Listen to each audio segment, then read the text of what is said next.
let me use this opportunity before we come to the economic consequences to say, well, my solidarity for the people in Israel, for Israel. I think this is a complicated, it's a horrible situation, and now we are in it's a different setup. So we do not know for the moment what is the impact coming out of that. It may be too early to say, well, this is coming with the downturn of the economy, or what does that mean for the oil price and so on. It's much too early, but nevertheless, it's a horrible situation. Absolutely.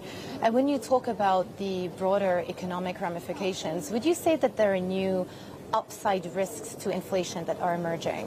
I think what we learned over the last 1.5 years, that geopolitics it's a game changer, that it comes with an impact, and so we have to take that into account also when we're talking about monetary policy.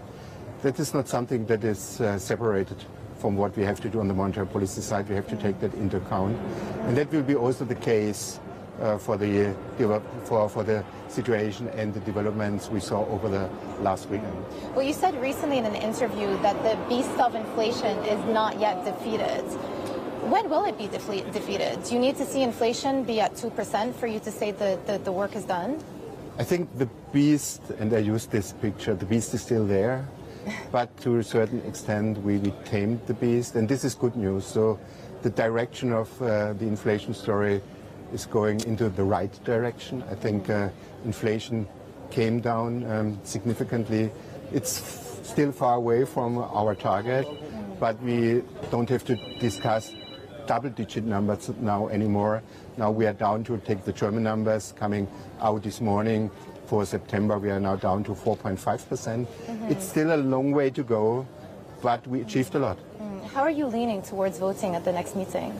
Well, let's see. It's my best strategy over the past 1.5 years was this meeting-to-meeting approach. Of course. And so it was, I guess, the right way to do it. But we did a lot, 10 rate hikes, so 400 basis points. We started from zero.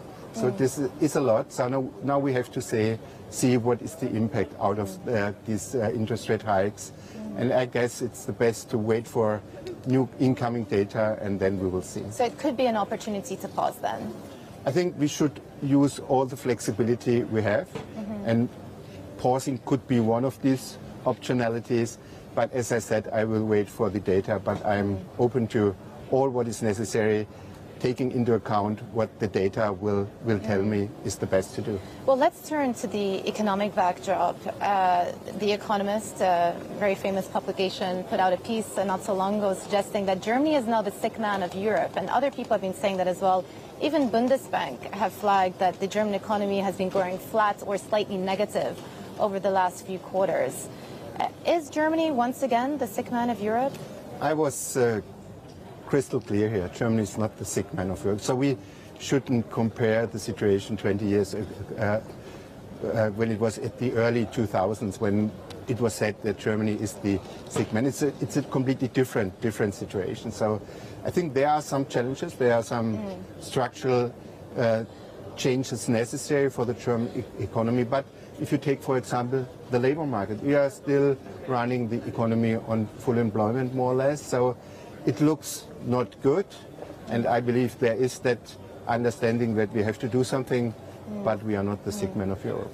But one of the criticisms is that the ECB have actually gone too far with interest rate hikes, and that with interest rates so high, it's stymieing any ability of Germany to grow.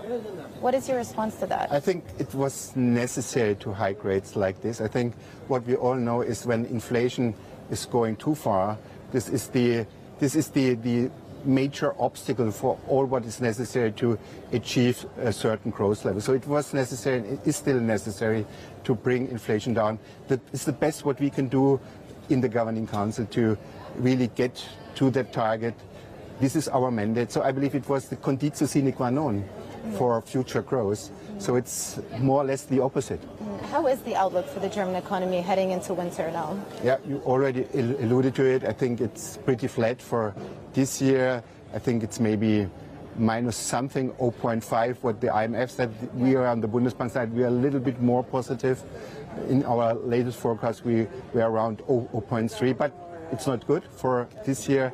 And for next year, growth is coming back, something around 1%.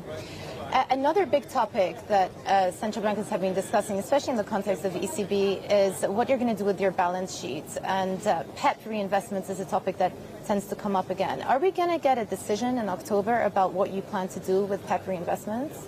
I guess it's a good point. Balance sheet is still pretty large, but also here we achieved something over the last 15 months. So the balance sheet already came down. We stopped our APP program. So we brought the balance sheet down by roughly around 1.5 trillion euros. So it looks like the storyline is good, goes into the right direction, but there's more to do. And are you in favor of a more rapid roll-off of the PEP investments? Well, actually a start of in the general, roll-off. I'm in favor for a small balance sheet, but we have to be realistic here. It will take time. It's complementary to what we did on the interest rate side. So I guess it's a good mixture of what we decided here, and I believe there will be maybe more, but I will not speculate. Do you think the recent spread widening that we've seen in Italian bond spreads to Germany is going to be factored into your decision-making to proceed with the roll-off of the PEP investments? I think for me it's important. I will not comment on certain spread levels. I think what I will do, I will concentrate my work on the inflation story, and when we bring inflation down, then it's also good news for financial markets and maybe for spread levels. But it is also clear that the countries in the Eurozone, they have to do their homework. They have to support what we do on the monetary policy side. So new fiscal stimulus is definitely not helpful for bringing inflation down. Are you aiming at one specific country in particular? Definitely not. Okay. One final comment. I want to ask you about bank remuneration. You and your colleague in Austria, Mr. Holzmann, I spoke to him yesterday, have talked about the need to increase the reserve requirements for the banks. But banks are not happy with that because it would act as a tax, another tax, an indirect tax on European banks. Why are you sticking to this position? I think we already did something here. We took the decision bringing up the minimum reserves to 1% and having a zero remuneration. Yes, let me say, I would have had some sympathy to do a little bit more here, but I do not want to speculate about which level I believe is the right one. But the important point here is that the narrative of that is that this is an important element of supporting what we are doing on the interest rate side. So it's a monetary policy something. It's not having the right profits for the commercial banks. It's something maybe we have to do to achieve our target of 2%.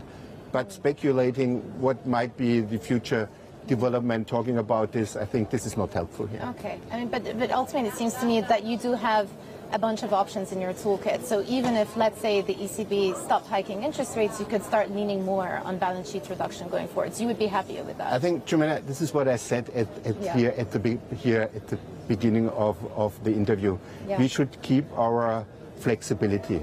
I think options are necessary in a situation where uncertainty is so high. Yeah. And so we will do this. Okay. And just to round up the discussion, how closely are you watching the decline in the euro, in the currency?